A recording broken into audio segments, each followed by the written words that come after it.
Pour ou contre le palmarès des meilleures écoles? Moi, je suis pour. Pas avec les critères actuels, mais je suis pour. Moi, je suis contre. Pourquoi? Parce que je trouve que ça sert juste à faire des gros titres dans les journaux.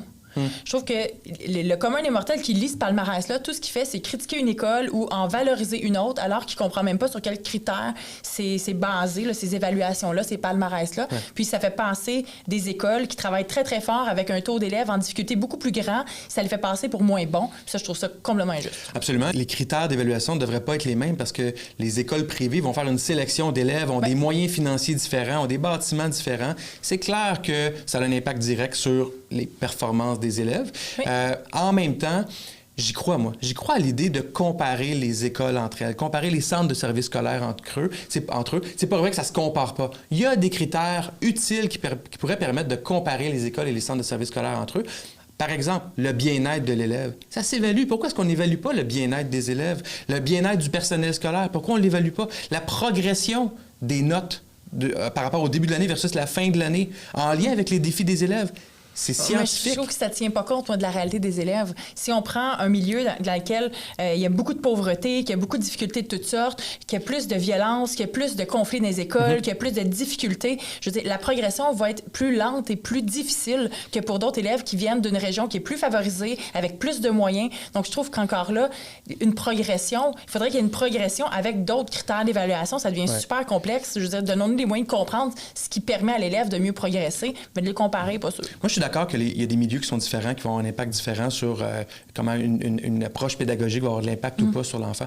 Mais encore là, ça se pondère. Tu sais, la cote R au cégep, elle dépend du milieu dans lequel tu es aussi. Ça dépend du cégep, la moyenne du cégep par rapport aux autres cégeps, puis ta cote R est pondérée. Ça pourrait se faire. Dans ce sens-là, oui. Parce qu'on a peur de comparer les écoles, on a peur de comparer les enseignants, avec raison, parce qu'on pense que tout ça, c'est de l'abstrait.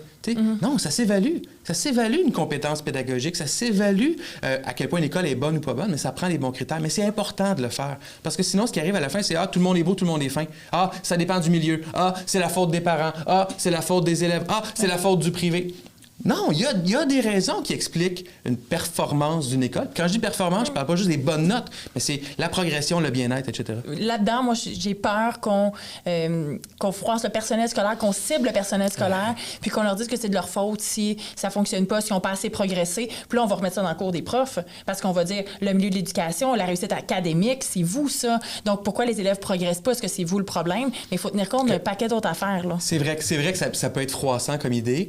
Mais c'est pas tout le monde qui est beau, c'est pas tout le monde qui est fin. Il y en a qui sont pas bons, il y en a qui sont pas à la hauteur. Je parle des milieux, je parle des gens, mais des milieux avec les gens à l'intérieur. Qui sont moins... Imagine que tu compares deux écoles, une école de la région de Laval, une école de la région de Québec, dont les paramètres globaux sont les mêmes, puis il y en a une qui est vraiment meilleure que l'autre, par rapport à des critères objectifs de qualité.